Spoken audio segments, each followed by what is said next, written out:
Luka Modric making some shooting space, hits the post and in, and Real Madrid equalise. Luka Modric has got it, and as things stand, Manchester United are heading for extra time with 10 men, but Real Madrid have the wind in their sails. Mendapatkan perpanjangan kontrak dari pihak Real Madrid bagaikan mimpi yang menjadi kenyataan bagi Luka Modric. Sebab, dia masih ingin bermain bersama Los Blancos dan tubuhnya memungkinkannya untuk terus bermain. Di usia ke-36, ia makin berbahaya dan berkontribusi kian besar dan terus menunjukkan permainan di level tertinggi. Kemampuannya membaca permainan dan mengatur kekuatan serta energi dianggap setara dengan Iniesta dan Xavi Hernandez saat di usia emas mereka. Bahkan pemain nomor 10 Real Madrid itu kian menggila pada usia di mana Xavi Hernandez, Andres Iniesta, serta Andrea Pirlo telah turun ke liga yang lebih rendah. Waktu itu, Xavi berpisah dengan Barcelona saat usianya menginjak 35 tahun, sebelum akhirnya berkarir di Qatar dan gantung sepatu. Andres Iniesta saat berusia 36 tahun memperkuat Vissel Kobe di Liga Jepang. Pirlo juga mundur dari kancah elit Eropa ketika ia hijrah ke New York City saat berada pada usia yang sama. Modric berada dalam bentuk ini dengan usia seperti ini karena disiplin, kecintaan pada dunia sepak bola, dan metode kerjanya yang patut dicontoh. Di bawah asuhan pelatih klub, timnas Kroasia dan pelatih pribadinya, dia bekerja seperti jarum jam tanpa henti. Dia memiliki semua hal yang diprogram dan direncanakan, dan itu memungkinkan dia untuk selalu siap melewati musim dalam performa terbaik. Ia selalu menguasai permainan, mampu melindungi bola dalam situasi penuh tekanan, dan umpan-umpan akuratnya kerap membuat lini tengah dan belakang lawan kebingungan.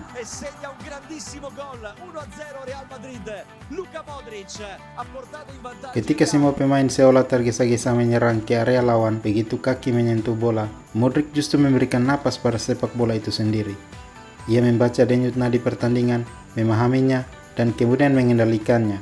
Pemain yang selalu tenang dalam situasi sulit apapun. Di musim ini, dia telah memainkan 53 pertandingan, menyumbang 3 gol dan 10 assist. Secara keseluruhan, pria asal Kroasia itu telah memainkan 430 pertandingan untuk Los Blancos. Bahkan Modric menjadi pemain kunci selama 4 gelar Liga Champions dalam 5 musim. Selain itu, Modric telah menyumbangkan 33 gol dan 70 assist sepanjang karirnya di Real Madrid. Dia menjadi pemain yang sangat berpengaruh melampaui gaji yang diterimanya. Luka Modric dibeli Real Madrid dari Tottenham Hotspur di tahun 2012 dengan harga 35 juta euro, harga yang cukup besar ketika itu. Dan Jose Mourinho adalah pelatih Real Madrid yang saat itu sangat menginginkan Luka Modric. Mourinho yakin Modric bisa jadi otak lini tengah Los Blancos, walau pada kenyataannya fans Real Madrid tidak setuju dengan keputusan Mourinho. Modric dinilai sudah tua karena bergabung dengan Madrid di usia 27 tahun. Kedatangannya saat itu melengkapi nama-nama top yang lebih dulu mengisi di lini tengah Madrid, seperti Xabi Alonso, Sami Khedira, Michael Essien, Kaká, dan Mesut Ozil. Dibandingkan mereka, Modric jelas bukan siapa-siapa. Seiring berjalannya waktu, perkataan Jose Mourinho jadi kenyataan. Luka Modric menjadi jenderal lini tengah Real Madrid yang tidak tergantikan. Luka Modric merupakan pesepak bola lengkap, taktis, memiliki daya cipta, dan mampu mengidentifikasi opsi-opsi strategis dalam sebuah pertandingan. Dribbling taktis ditambah daya jelajah membuat Modric menjelma menjadi gelandang box-to-box mumpuni. Ia menjemput bola di sepertiga awal atau terlibat dalam pertahanan blok rendah untuk kemudian maju ke depan masuk ke sepertiga akhir. Pada 2018, kala Modric berusia 33 tahun, ia menorehkan prestasi yang luar biasa. Setelah mengantarkan Real Madrid juara Liga Champions, timnas Kroasia pun dibantunya hingga melenggang ke partai final Piala Dunia. Tak ayal, pada akhir tahun, Modric dianugerahi trofi Ballon d'Or. Luka Modric meraih penghargaan Ballon d'Or di Grand Palais Paris, Prancis. Modric berhasil memutus dominasi Cristiano Ronaldo dan Lionel Messi yang bergantian menjadi yang terbaik di ajang ini selama 1 dekade. Penghargaan Ballon d'Or tahun 2018 bukan tanpa perdebatan. Sejumlah supporter di dunia maya menilai Ronaldo lebih layak meraih gelar Ballon d'Or. Pasalnya, Ronaldo dianggap sebagai aktor utama keberhasilan Real Madrid meraih gelar Liga Champions untuk ketiga kalinya secara beruntun musim lalu. Namun di Piala Dunia 2018, statistik membuktikan bahwa Modric merupakan maestro sepak bola sejati. Dia menjadi pemain yang paling banyak melepaskan umpan sukses, sebanyak 484 kali, serta pemain paling banyak menyentuh bola 624 kali. Tak hanya dalam hal menyerang, Modric juga secara mengejutkan merupakan gelandang yang paling banyak merebut bola dari kaki lawan di Piala Dunia 2018, sebanyak 56 kali. Kriteria lain yang membuat Luka Modric layak menempatkan gelar Ballon d'Or adalah dari sisi fair play. Musim 2017, Modric tercatat hanya mendapatkan 56 kartu kuning dalam penampilannya bersama klub dan negaranya dan tak pernah mendapatkan kartu merah. Bahkan sepanjang karirnya dia hanya 1 kali mendapatkan kartu merah. Bagaimanapun, pesepak bola yang baik tak hanya dilihat dari seberapa banyak dia mencetak gol, namun bagaimana dia bisa membuat rekan-rekannya bermain lebih baik demi meraih gelar juara.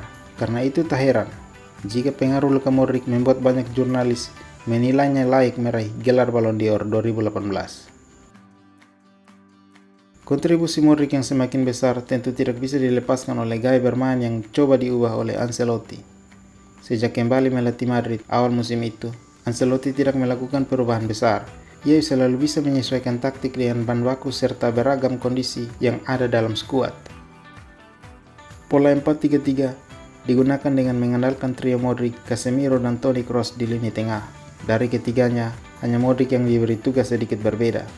Perubahan utama dari Modric tentu saja kebebasan untuk mengarahkan serangan. Di era sebelumnya, motor utama serangan Madrid adalah para pemain sayap. Sekarang, Modric juga Kroos bisa memulai serangan secepat mungkin. Dulu, Modric hanya bertugas untuk mengalirkan bola hingga sepertiga akhir pertahanan lawan. Sekarang ia diharuskan untuk lebih sering masuk ke kotak penalti lawan. Tugas ini membuatnya kini punya pengaruh besar untuk ketajaman Madrid. Adanya Modric membuat lini depan Madrid tidak hanya mengandalkan individual Vinicius atau penyelesaian Karim Benzema saja. Kadang, keberadaan Modric hingga kotak penalti lawan membuat Madrid berharap mendapatkan peluang yang jauh lebih matang.